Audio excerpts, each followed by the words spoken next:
So I'm jumping on here because I'm actually really excited because I was watching TV last night and a trailer came on and I said, oh, The Gallows Pole. Now, The Gallows Pole is a book by Ben Meyer and I absolutely love the book. So I was really excited to see that they've made a TV series out of it. And I thought I'd pop on here and talk about why the book really touched me. There's so many themes in the book. I don't want to ruin it. I don't want to ruin it for anyone, so no spoiler alerts. But the thing that really touched me was around our connection to the earth. So there's lots of political shenanigans going on. There's lots of questions that it throws up about positions of power, who should be in them, who should acknowledge them, why we should acknowledge them or not acknowledge them.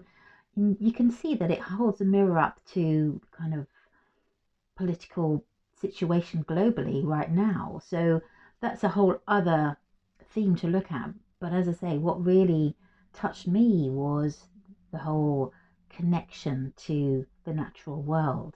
So the book is set in the 18th century, just at the point where the Industrial Revolution is starting to kick off and it's starting to physically change the landscape that these characters live in. And it's forcing them to look at a future that is very different to the one that they've had and that their ancestors have had for hundreds, maybe even thousands of years.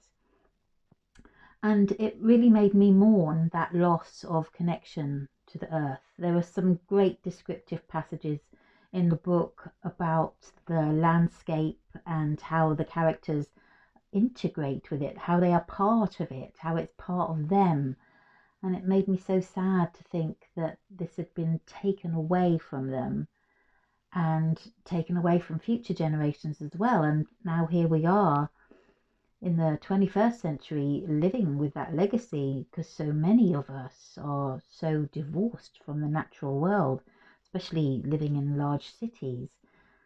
And we really need to acknowledge ourselves as part of the natural world, because it's what sustains us physically, emotionally, spiritually. And so that for me is my biggest takeaway from the book. And it also put me in mind, especially the beautiful descriptive passages. They're not the same, but they put me in mind of Susan Fletcher, Witchlight, which is one of my favourite all-time books. I will talk about it in another video. But in the meantime, let's see what the TV show brings. And if you haven't read the book, The Gallows Pole by Ben Myers, I really encourage you to do it. So the characters are so beautifully drawn. In truth, there's not many female characters, or women characters, I should say. However, it's reflective of what was going on at the time and the people who were involved. It's based on a true story. So have a watch, have a read of the book. Let me know what you think. Take care.